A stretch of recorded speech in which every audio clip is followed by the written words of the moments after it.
thank you, Enrique Grimaldo, for lending me your camera. It's been unique using it. Very awesome experience. Hopefully for you, man, this looks good.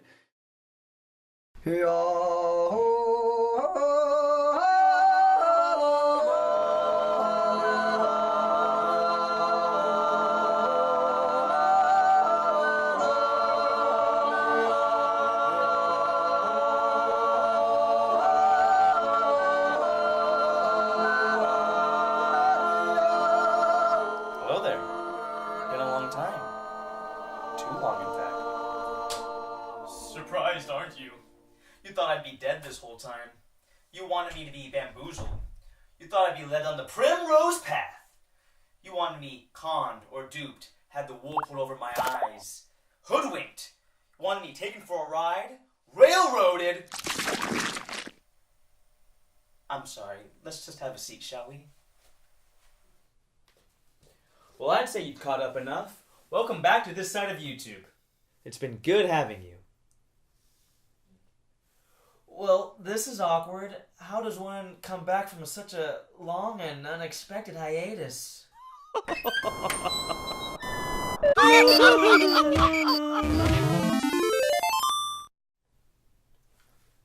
What's this? Why, they're my old videos. Wow, some of these I haven't seen since I first put them up on the YouTube. I lied. I go back and watch them time and again like a desperately sad recluse. Huh. I wonder how these videos hold up. You know what they say, you are your own worst critic. I'm gonna take those words to heart and do a little review of these old memories.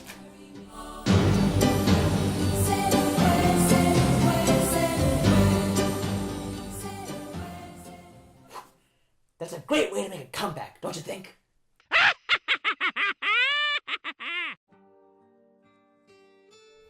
How about starting with my first video ever on YouTube?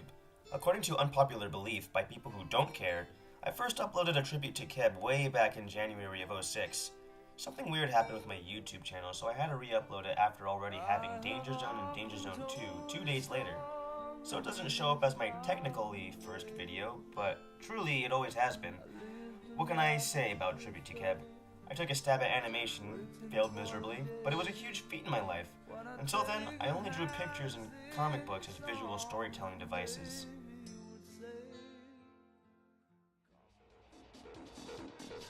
My next videos were Danger Zone 1 and Danger Zone 2. These were your average stick-death cartoons, a part of the common tropes back in the old days of the internet. Remember E-Bombs World? Well, anyway, not having any training in animation or physical comedy, I made whatever was funny to me.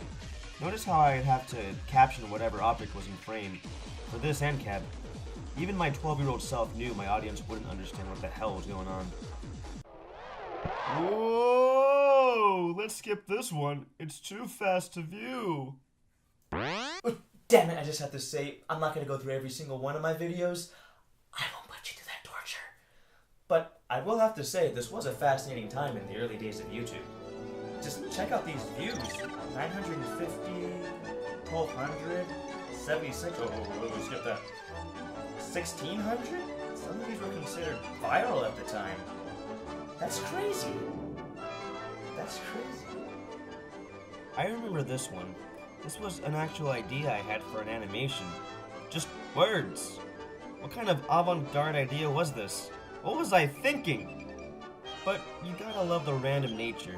See, as a kid, you do what you feel. Sometimes it doesn't make sense to most audiences, but to yourself, this was sheer masterful skill. And then the comment section was always there to slap you into reality.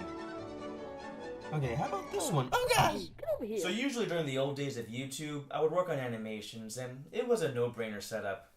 Draw a bunch of images that barely moved, set it to music, and mwah, it's good. It's go, darling. But this was the first time I had access to a camera and actually performed. Albeit you don't see me until the end credits, I take up more than half the video. This was just plain bad.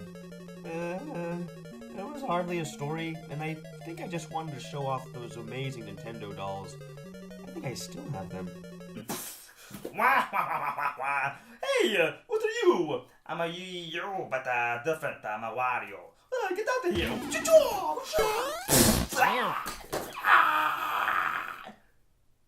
So after Microsoft Paint animations and terrible doll play, I consider the next several videos Season 2 of my episodic escapades as a 12-year-old video-friendly man-child. Among these were Reefer Up and Random Birthday, which were just trippier animations with the thanks of a newer program I had that was slightly better than Microsoft Paint. Of course, nothing I did had an actual story, but I was getting closer to producing videos with actual structure. Then came along Stupid Fish, which was an attempt of mine to dare sync the video to actual music instead of the just find a song that fits the animation. Wait, does this one work? No? Well, it's funny anyways. Let's use that. Yeah, that'll work. Trick. But hey, look! It's the first time I reveal my face to the world of the internet! Wait a minute. No, I already did that in... I apologize for that.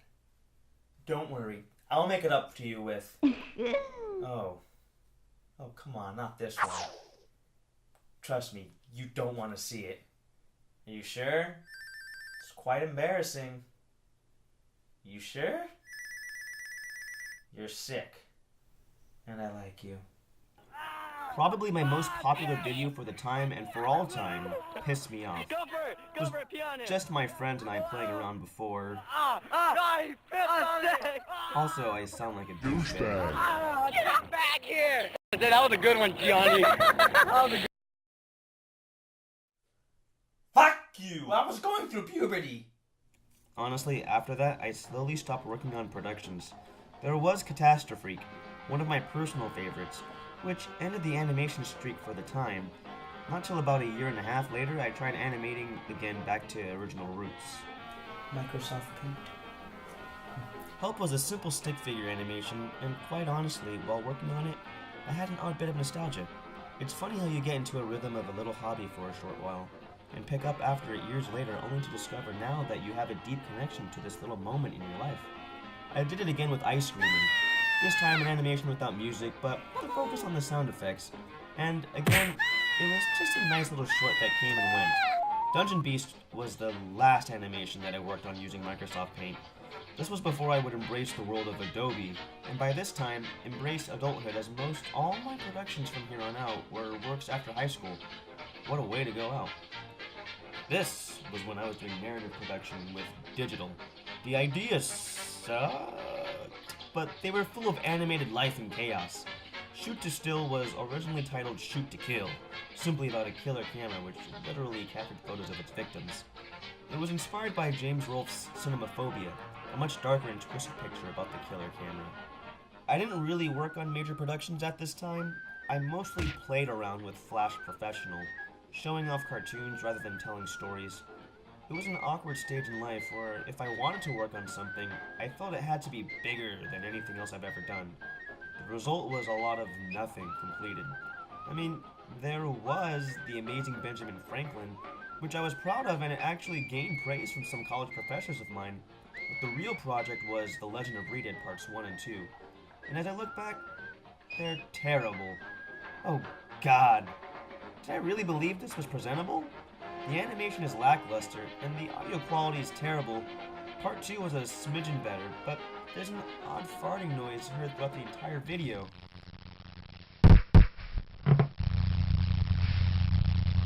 Looking back, I really did enjoy the Legend of Rita series. You did? They were my biggest projects, and I spent a lot of hours getting the comedic timing just right. I never did finish the So Promised Part 3. Yeah, well, and why if I didn't had you, the time and energy, I'd probably like to go back and maybe start over again. Please do. Yeah, moving on. What else? Oh, a few of my college shorts. See, I'm a little proud of these. I mean, I wasn't at all like my fellow peers in film school, and they seem to have a wide knowledge of film theory, narrative production, cinematography, editing. whatever. I mean, I was a simple man. I think of something funny, I make it. I wasn't at all trying to make a fancy avant-garde piece of work like the attempts most of my peers went for. I simply made stories that I could do on no budget. Something that had traces of comedy to them, but something that actually felt like it told a decent story. Not to put down my peers, but I just felt like they reached real high to aspire to be great filmmakers, when the reality was none of us were ever even close. I knew what I had and I worked with what I had. Simple as that. And although my works were never masterworks, I remember receiving meager yet modest astounding praise from my professors. It was a humbling experience. One of the best praises I got was for my mockumentary short, Waiting for the Armageddonites. It was only a final project for my Korean language course, but the class and my professors said they felt like they were watching an actual film. And you wanna know what the real kicker is? It was edited on Movie Maker. Oh, Movie Maker. Oh, you've carried this soul through the Charon-guarded rivers of Hades and back again through the circles of hell and up Dante's crack hole. I'll nay forget how you've often frozen and shut down on me, only to fire your engines again. Send error report? Nope. And from then on out, I started to kick things up a notch. By then I was already halfway through my college years, and I tried my best at upping the ante when it came to narrative production. Most of my personal projects were the fun to work on trailer reviews and movie reviews. I had some help from some good family and friends for a lot of these videos, and I invested in real programs and equipment to churn out memorable moments. For film school, my senior project was Get the Power, a modest little piece that, again, wasn't trying to aim so high, and for the most part, turned out okay. I mean, I don't think anything I worked on back in the day was gold, but what I did churn out had its own sense of charm. That charm comes from an inherency of my own work, but there's a sense of power in looking back and saying, wow, I've truly grown from this place, and in doing something I enjoy, why haven't I worked on anything in so long? I can guess it's somewhat of a crude awakening. When you've found your passion but you don't want to start off failing, you prolong the initiation of your work to set off on something right. But you are your own worst critic, and if you don't start and finish something, you're doing a disservice to the special talents unique to you. In the end, who cares if you don't get an Oscar for your first film? Or who cares if you don't get a Nobel Peace Prize for your first journal entry? In summation, I think you just gotta not do it, man, that's all. I see what you're saying and your comments are valuable, but I'm gonna ignore your advice. The hell